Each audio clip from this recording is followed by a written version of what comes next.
Hi, this is Trendencias and I am Carlos Marrero reporting on the exciting world of fashion, beauty, and entertainment. And today we're talking about a special fashion segment. We're talking about RuPaul's Drag Race, most fashionable drag queens, and whoever to help us out with this, then the lovely, the gorgeous Athena Dion. Athena, welcome. Well, thank you for having me. You look amazing. Do I look fashionable enough to comment on these outfits? You are one of the most fashionable queens I've ever met. Thank you. I have a question for you, and we didn't rehearse this, but do you sew? I do sew basic patterns. I'm kind of working on my designing skills, but that's what I have other people to do my work for.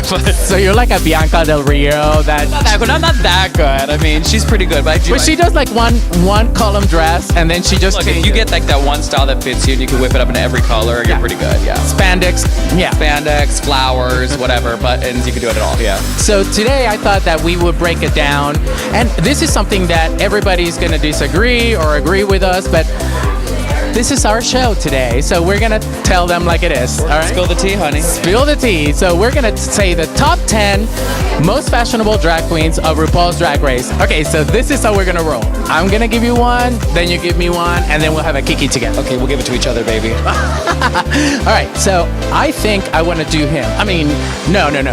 Don't get me wrong. I just love him, and I know that one of the major designers, and I'm going blank, but I think it was Marc Jacobs who hired him for some of the fashion shows, but he's very cutting edge when it comes to fashion. Her name in drag is Milk. Milk. Okay. I can get on the train with this. Is this the top 10 drag queens we want to beat, or is this the top 10 drag queens that we love their fashion? I actually think that Milk always pushed the envelope when it came to fashion. Do you remember the Pinocchio one? No, yes, and he's very edgy, very underground, and he always plays the lines between gender, which I really like about Milk as well. Yeah, and it was polished. Very polished, yeah. No, everything he does is executed very well. It's very clean, and you can actually see what he was trying to show his audience. Okay, another one that is beautiful as a boy and gorgeous as a girl is Miss Fame. Oh, Miss Fame. That face is like butter, honey. She's amazing. I think out of all the queens, she can paint like better than Picasso. Well, honey, let me tell you something. She actually, I think her rise to fame was having her own YouTube channel with doing makeup. So she is a very skilled makeup artist. She's a veteran when it comes to makeup. So I think that's kind of like one of her specialties. You know what I mean? I think she has her own line of makeup now.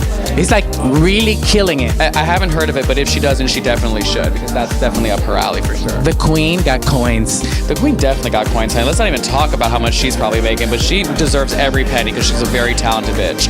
I think you need to kai with her. You know what? The next episode is top 10 queens Athena would kai with. Yes, queen, yes! Maybe top 20.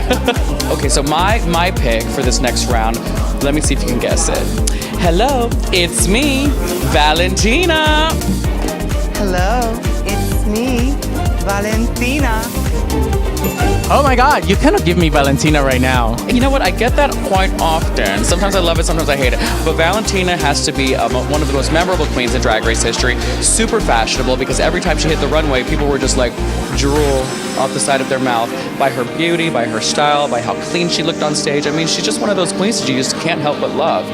I remember when she came out dressed as a bride, and it was just gorgeous. It looked like a quinceañera actually, because she's so young. But she was like Miss Venezuela getting married. I mean, hair slicked down, makeup beat for the gods, stunning white. I mean, waistline for days. I wanted to kill her. I live for her eyebrows. Yeah. Oh, the little lines in there. Totally. Now everybody's doing the little lines in the eyebrow. Like who has eyebrows with lines in them? Non-existent. Non-existent. Cartoon. She's another world. All right, I have a confession to make.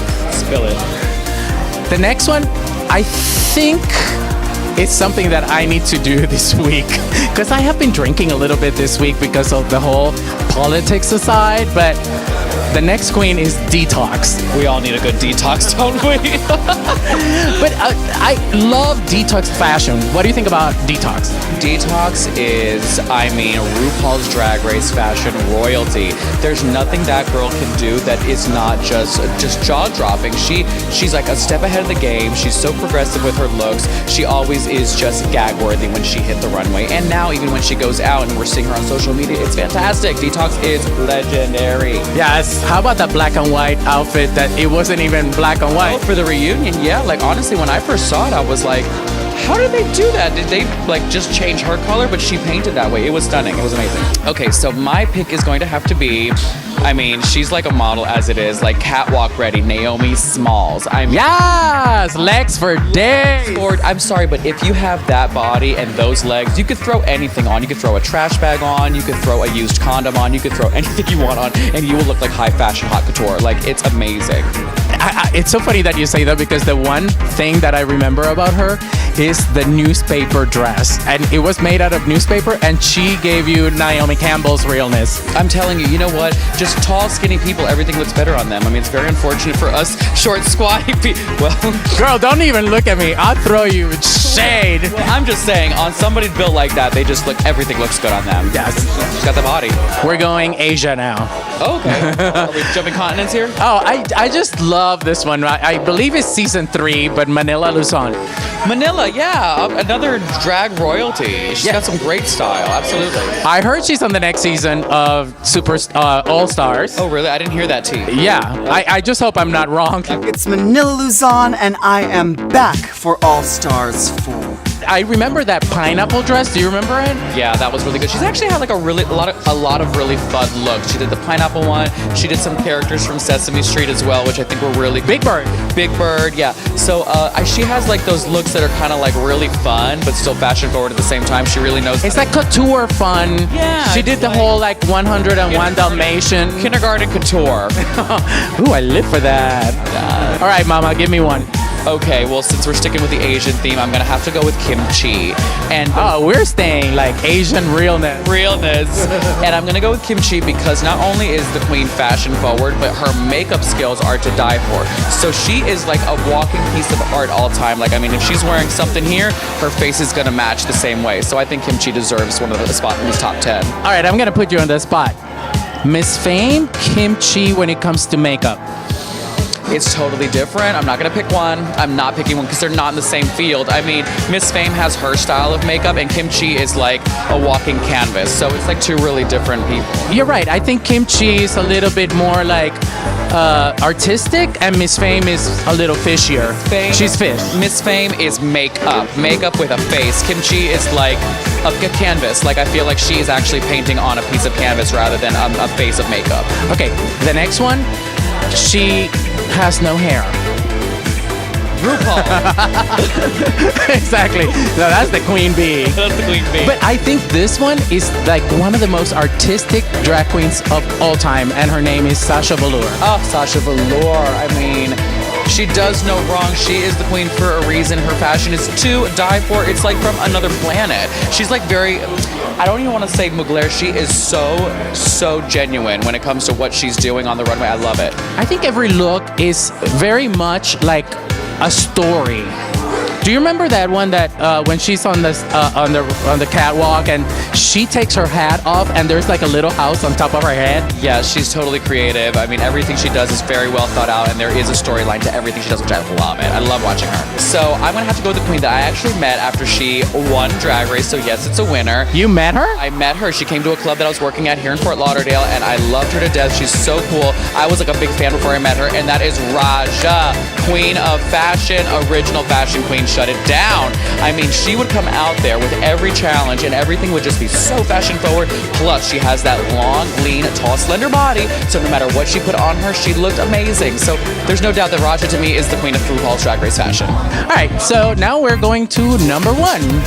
And this is something that I don't know if you agree with me, but I think Violet Chachki could be the most fashionable queen of all Drag Race. Let me tell you something. I think she sealed the deal when she came back with that ball gown and the crown, that skin crown coming out of her head and the bugs crawling all over her. Roaches.